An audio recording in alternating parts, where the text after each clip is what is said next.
Good morning and welcome to this episode of Mizzou Daily. It is Wednesday, and like we said yesterday, we're going to be talking a little about some of the spring ball notes as some of Tuesday's practice was open to the media. Also going to be looking at, you probably see that right there, Ahmad Hardy Jr. is born. Looking at one of the new coaches for Mizzou this coming season, Chop Harbin, as well as a 2027 recruit who is definitely proving himself along the recruiting trail. First things first, we are going to talk about Ahmad Hardy Jr. being born. We can only think that Ahmad Hardy was so great last year. Now Ahmad Hardy has dad strength, and his son's name is Ahmad Hardy Jr. Really, really cool story. He put it out on Twitter late on Monday night. And so it was really, really cool to see that Ahmad Hardy is a dad, named his son Ahmad Hardy Jr. And let's just run through some stats for the guy real quick, because I love talking about him. He's one of the coolest players Mizzou's had in a long time. You know, they had the long line of pretty good running backs with Tyler Beatty and Cody Schrader, but Ahmad Hardy definitely talent-wise seems to top that list. But averaging over 6 yards per carry, was the SEC Newcomer of the Year, two-time SEC Offensive Player of the Week, National Player of the Week a couple times, 16 touchdowns, set the Mizzou single record. He also had the most yards in a single season for Mizzou, nationally second in rushing yards per game, total rushing yards, Doak Walker Award finalist, led the nation in yards after contact, and you can't say enough about the guy. He's so cool to watch. Consensus All-American, first team All-SEC, and now he's got dad strength. We're now adding that into the equation, that the guy who had the most yards after contact and now has dad strength, so he's even stronger.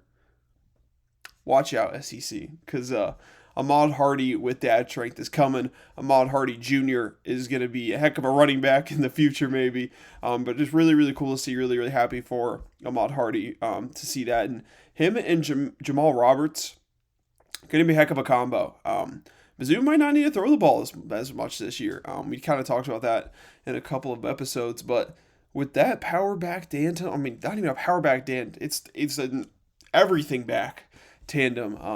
Saw Sonic and Knuckles get split up with Montgomery going to the Texans earlier this week, and Jahmyr Gibbs staying on the Lions, but not splitting up Jamal Roberts and Ahmad Hardy.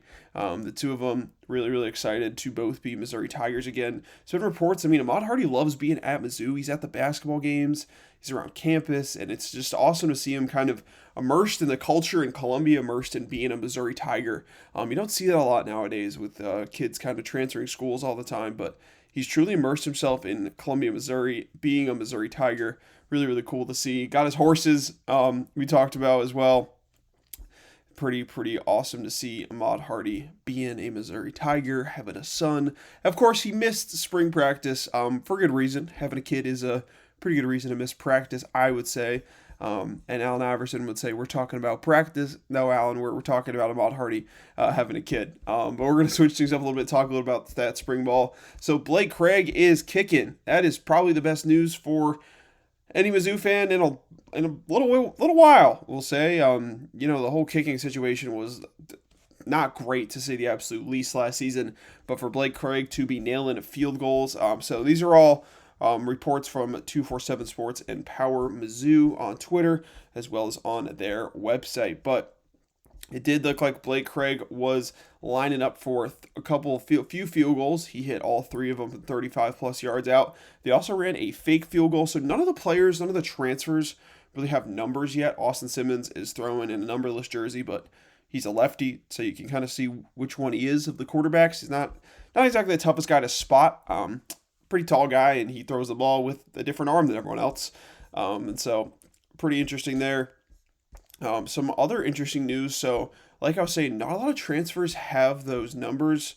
Simmons, of course, easy to spot, but number 22, who people are thinking is Elijah Dotson, is of course the transfer from Michigan, because he wore 22 last year for the Wolverines.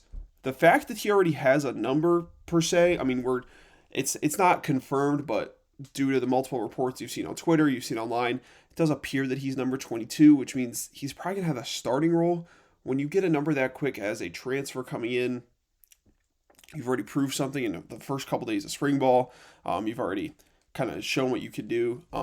Pretty awesome to see, because we talked about him in terms of the newcomers and the rebuilding of the secondary, how huge that Dotson was going to be for the Tigers, and he's already got a number. I mean, 22, of course, so what he wore at Michigan. So we'll see if that's confirmed. Some other interesting things to look at was the offensive line. It was looking like Curtis Peagler, who of course played right guard last year, and Josh Atkins, the Arizona State transfer, were working kind of hand in hand, working together. And so when you think about that, you're like, all right, the right guard, and if Atkins was playing left tackle, but Austin Simmons would be the starter, and Atkins is working at right tackle, kind of putting some things in your head together. Oh, maybe Austin Simmons is the projected starter if we're moving Atkins over to right tackle and Peagler's playing right guard and they're working together. So just something to think about there. Just kind of those news and notes out of spring ball. Another interesting one, Luke Work, who we talked about, another Mississippi State transfer. One of the Mississippi State transfers, Zach Owens, was the other Mississippi offensive line transfer. Josh Atkins, of course, from Arizona State, but he was the guy who was blocking the blind side for Sam Levitt. So like I said, Peagler and Josh Atkins looking like they're both going to be right guard for Peagler because he played right guard last year, right tackle. Probably Josh Atkins based on that, like we were saying. But so Luke Work, one of the Mississippi State transfers, is working with Logan Reichert. So it looks like they're kind of competing for the starting jobs at guard and tackle on the left side. So it's interesting to see those kind of competitions going on in practice, kind of how they look, how they're interacting with each other. And that's really, really cool to see. So those are the big notes that Atkins is working with Peagler on the right side of the line.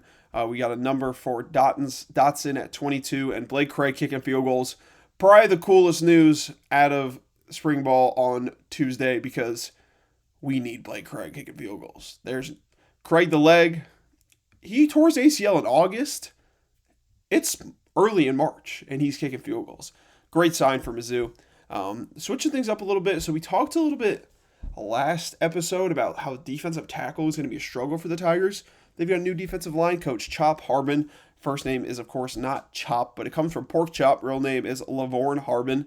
He's coming over as a defensive line coach. Spent the last 5 seasons at Tennessee, 2025 as the outside linebackers coach. So like I said, the nickname Chop is for pork chop. Pretty interesting. I mean, maybe the guy loves pork chops. So that's really, really cool. He played a very significant role, Harbin did, is if you remember the 2024 Tennessee team that went into Ohio State, that cold game that wasn't the greatest outcome for Tennessee. The defensive line that they had in that season was absolutely incredible. Studs all around. Most notably is James Pierce Jr., who finished his Tennessee career with about 20 sacks. Tied for the 10th most in school history, was of course a first-round pick. Has had some off-the-field issues as of recently, but in terms of being a football player, very, very strong for James Pierce, and that's a product of Chop Harbin's development. So that 2024 defensive line for the Vols ranked in the top 10 in the FBS in 6 different categories. That's a defense as a whole, all set by that defensive line tone. So like we talked about last episode, a little bit of question marks at defensive tackle, but Chop Harbin in there, hopefully getting the best out of those guys. We're going to finish off today's episode talking about Braylon Warren. If that's a name you haven't heard, I'm not surprised. He is a 2027 recruit for the Missouri Tigers. He's actually the only commit in Mizzou's 2027 class as of right now. Announced a commitment in December of 2025, so he's been committed for a pretty decently long time. At this point, about 2 months and change. So he's 6'1", 200 pounds, out of Nebraska. So he got an invite to the Elite 11 finals in Los Angeles. Strong performance from him.